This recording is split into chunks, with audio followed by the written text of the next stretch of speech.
आप सबको जय मसीह की।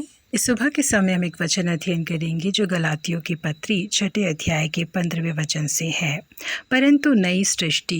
इस दुनिया में हमें आश्चर्यचकित कर देने वाले दो जीव हैं। पहली तो तितली और दूसरा है गिरगिट। गिरगिट की हमेशा ही ये आदत होती है कि वो जिस जगह में मौजूद होता है उसी के हिसाब से अपने आप को ढाल लेता है। एक गिरगिट के अंदर रंग बदलने की क्षमता होती है जिसका प्रयोग करके वो जब पेड़ के ऊपर होता है तो पत्तों के भीतर अपने आप को छिपाने के लिए हरा रंग धारण कर लेता है। वही जब पेड़ के तने पर होता है तो वो भूरा रंग धारण कर लेता है। गिरगिट जहाँ कहीं भी जाता है उस हिसाब से अपने रंग को बदलता है और उस परिस्थिति में ढल भी जाता है। उस जगह पर मौजूद कोई भी व्यक्ति इस बात का अंदाजा भी नहीं लगा पाता कि गिरगिट वहां पर मौजूद है। परंतु तितली ऐसी नहीं होती। वो जहाँ कहीं भी जाती है उसके हिसाब से अपने रंग को नहीं बदलती, बल्कि वो अपने आप को एक खूबसूरत से जीव में बदलती है। और जब उसके अंदर इस बदलाव की प्रक्रिया होती है तो कुछ समय के लिए वो मरी हुई जैसी पड़ी होती है, परंतु उसके अंदर बदलाव होता ही रहता है और एक दिन वो जीव बन जाती है, यानी कि एक खूबसूरत सी तितली बनकर वो उड़ जाती है। यहाँ पे परमेश्वर के लोगों, भले ही इन दोनों जीव में अपने आप को बदलने की क्षमता मौजूद है, परंतु हमें कभी भी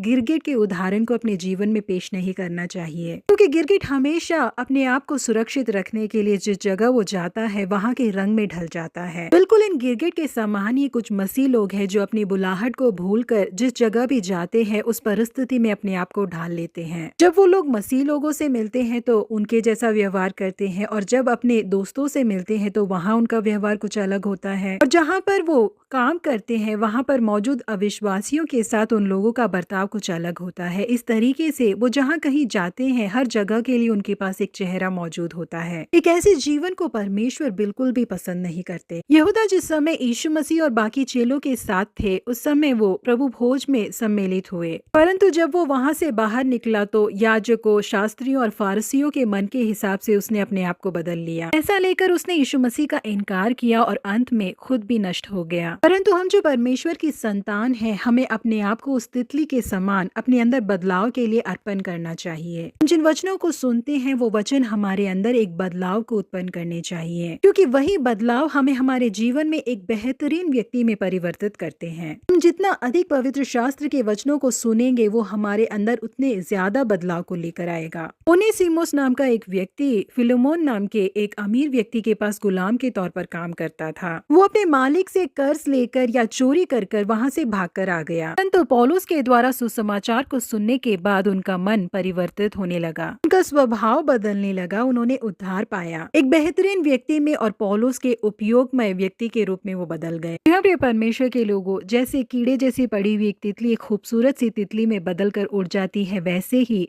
हर एक के चाहने लायक परमेश्वर हमारे अंदर भी एक बदलाव को उत्पन्न करे। परमेश्वर आप ही हमें एक नई सृष्टि में बदल दे। प्रभु आप सबों को आशीषित करे। Have a blessed day.